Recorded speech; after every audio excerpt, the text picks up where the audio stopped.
it is time for some investors to take a new look at bonds, especially municipal bonds, which come with various tax benefits. Jim Robinson is from Robinson Tax Advantage Income Fund to talk with us about this. Jim, welcome to Rise Exchange again. Thank you, Andy. Good to see you. We don't talk a lot about bonds. Why look at bonds right now in this environment?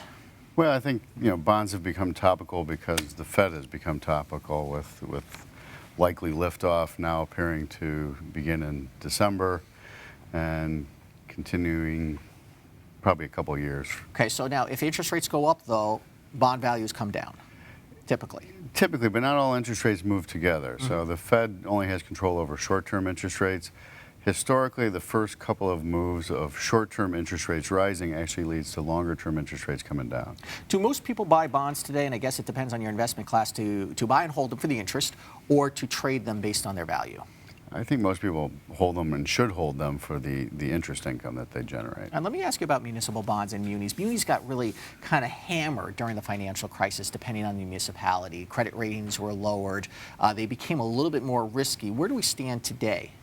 Well, there's still some risk out there. I think what Meredith Whitney got wrong about the muni market is that... Explain Meredith Whitney. So Meredith Whitney was a bank analyst on Wall Street and came out and wrote a big expose on the coming demise of municipality credits, went on 60 Minutes, and spooked the hell out of the market, quite frankly. What she got wrong, though, is my firm is based in Grosse Pointe, Michigan, which is right outside of Detroit, the epicenter of what went wrong in the muni market.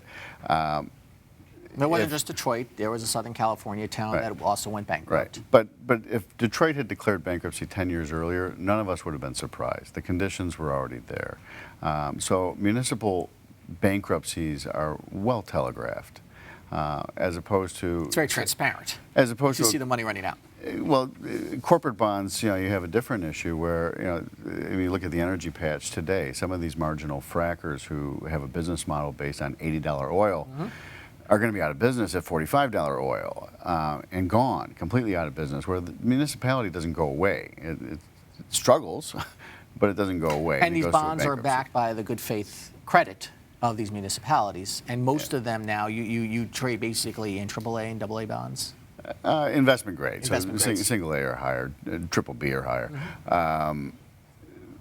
The credit quality, we believe, is there. What I think most muni investors discovered on the heels of the Detroit bankruptcy is that historically the conventional wisdom was own geo bonds, but really revenue bonds is what you want to own. And if we're right about equities right now that they're kind of flat, that will help the bond market, doesn't it? People will look for new investments, and are you starting to see that in the bond market? Yeah, a little bit. Treasury rates are rising, but things like municipal bonds haven't moved at all in recent months. And there is, of course, the tax advantage you get from them. Absolutely. And they're usually local, state, and federal exempt, depending on the bond? We run a national muni fund, so it's really only exempt at the federal level. But for a New York resident, they could buy a New York municipal bond that would be tax exempt at all three levels. Jim Robinson, thank you so much. Thank you. See you again soon. Coming up on Rise Exchange, President Obama sees his immigration plan stopped in their tracks by the courts. What's next? Stay with us.